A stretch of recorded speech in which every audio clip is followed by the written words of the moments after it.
There's a lot of misinformation out there, and people only looking at the surface level of why multi-trillion-dollar company Microsoft has recently announced a price hike on their console hardware and even digital games, which, according to a lot of people, has to do with the volatile Trump tariffs that's been wreaking havoc on quite a few markets beyond the gaming sector. As a result of the uncertainty surrounding the Trump administration's tariffs, Nintendo, being so close to the retail launch of their Nintendo Switch 2, hesitated and actually decided on a pre-order delay, as the tariffs could certainly have had an impact on the pricing for their accessories, hardware, and physical edition games. Zhenghua Yang, CEO of Serenity Forge, a Nintendo Switch physical game publisher, clarified that while Nintendo cards are manufactured in Japan, which by the way is not exempt from reciprocal tariffs anymore as of May 5th, 2025, almost everything else like the Switch itself can come manufactured from, well, anywhere else, including China and Vietnam, which, as most people know, are being subject to the tariffs. Yang had cited 3 months ago that his company had already massively altered their manufacturing pipeline in response to what the Trump administration's financial policies were shaping out to be, which to me makes sense because tariffs, contrary to what a lot of people think, aren't a tax on where the goods get shipped from, but where the goods originated from. In the end, while the Nintendo Switch 2 hardware price of $450 didn't go up as everyone expected, basically everything else did, including both the physical and digital price of Mario Kart World from the industry standard of $70 to $80. So we have 4 things to look at here just from Nintendo's decisions. First, instead of passing on the cost of the hardware to the United States consumer as a result of the tariffs, Nintendo seems to be hoping the increase in price of everything else could compensate for the Switch 2 price staying the same. Second, most news outlets aren't even talking about regional pricing here. For example, the Nintendo Switch 2 can cost more than the US price in US dollars in some other countries, or even less, that aren't seeing the same level of tariffs going on from the American end. Third, despite tariffs not directly affecting digital goods, such as the digital edition of Mario Kart World now being a rather unjustifiable $80 instead of the already questionable $70 that was established as a precedent in the AAA gaming industry just a few years ago, we see that Nintendo has established yet another precedent for a price increase in digital goods. Lastly, Nintendo making this move makes space for future justification, whether it's related to tariffs or not, on maintaining or increasing prices. To the surprise of literally nobody, it seems Sony and Microsoft followed Nintendo's lead in probing the market to see if they can raise prices too, although I'm sure they would have done it eventually anyway, considering Nintendo has really increased the price of all their games, just Mario Kart World to $80. Sony is currently sort of playing it safe compared to the other 2 companies mentioned by raising prices of the PS5 digital edition in Europe, the UK, and Australia to pad the cost of US tariffs, but not raising any prices yet in the United States, as it seems more confident in its more dominant market presence in other regions of the world, except America, where it has to compete against Xbox, which has a much more sizable audience there compared to other parts of the world.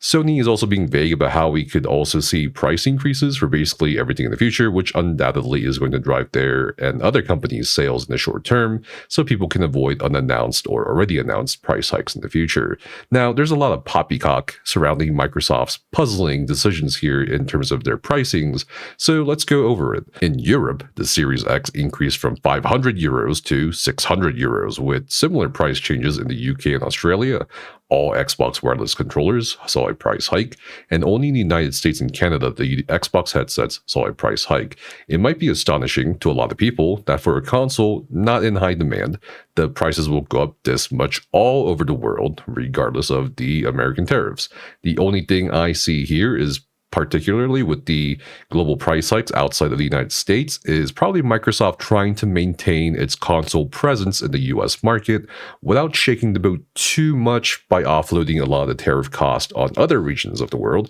as the United States is still the biggest market for video game consoles. But even with that taken into consideration, a price increase on a 5-year-old console is pretty unprecedented, and which could signal to me a couple of other worrying things like production pauses or even a delay to the next generation of consoles that we, the public, don't know about yet. And yes, while most physical Xbox products are indeed made in China to justify the price hikes, one has to question why digital games are subject to the price increases, whether it's Microsoft, Nintendo, or whoever else is next. Some people are saying, well, the cost of everything is going up in relation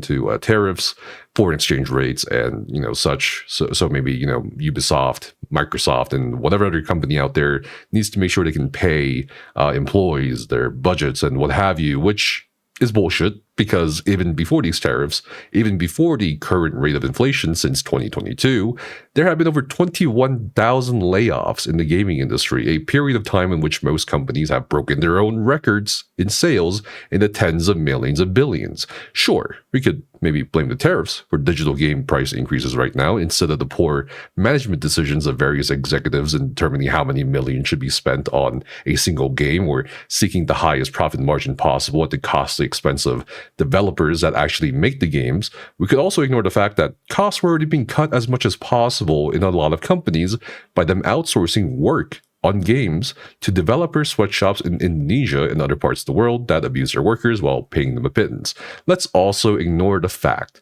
that a lot of the highest rated games with an astonishing number in sales so far in 2025, like Split Fiction, Clair Obscur Expedition 33, Blueprints, Like a Dragon, Wonderstop, and others, are at or way below the old $60 price tag, which goes to show that price, despite the basic psychology these companies are again attempting to utilize here and trying to trick you, does not, sure as hell does not reflect the quality of a game, and certainly not every one of their games. Some news outlets are also arguing that the increase in digital good prices are to make sure physical edition prices don't skyrocket, which I call bullshit on as well. I mean, think about it. You have to set up arrangements with publishers. You have to manufacture the physical games meant for different systems and everything about their cases. You have to ship those games from where they are manufactured. You have to then distribute those games. You have to find retailers to sell those games at physical locations. Never mind, the marketing for said games. On top of all that, with the financial comparisons between digital and physical games of what we know in terms of profit gain and cost, and the fact that the WTO has safeguarded digital goods or digital transmissions from tariffs until 2026, of course, companies like Nintendo, Ubisoft, Sony, and Microsoft have been heavily pushing towards digital goods, even in their own hardware and software systems for the past 5 to 7 years. In 2025, the endgame of these companies isn't just raising prices in response to what's going on in the world, or hoping that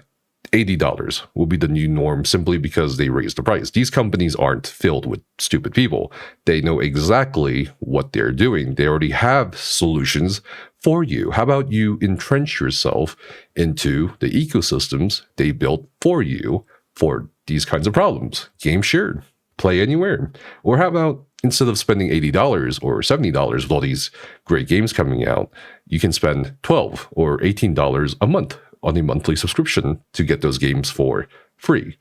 It is without a doubt that yes, tariffs are certainly a factor right now, but some of these price hikes, especially with digital game prices, are an attempt to pressure more people into the company's ecosystems or services, after which there's no question prices even for subscriptions could also be increased Netflix style once a high enough population is on those services. Pretty simple tactic, and it will work probably. And with these companies trying to establish the new norm of $80 games, let's be real here. Once these prices are normalized, they're not going to come back down anytime soon, even after these tariffs may or may not go away, which I feel like has hardly been mentioned in the internet's current ongoing discussion of this topic. I think all of this really is a damn shame when gaming has proven to not just be an outlet for one's entertainment or escape, but also has proven to be an artistic medium that provides a lot of comfort and meaning to so many good people out there, regardless of where they are in life. Pricing people out of gaming and taking questionable advantage of uncertain times is just disgusting, especially when you take into consideration that there are also charity organizations like Starlight Children's Foundation, Extra Life, or Gamers Outreach, which will probably now need to fundraise more money for some of their gaming programs with children in hospitals in an already sagging economy. It's a pretty shit situation overall, and apart from using your wallet as your voice, we'll have to see what happens next following Microsoft's price hikes here. So until next time, stay safe, and I'll see you guys soon.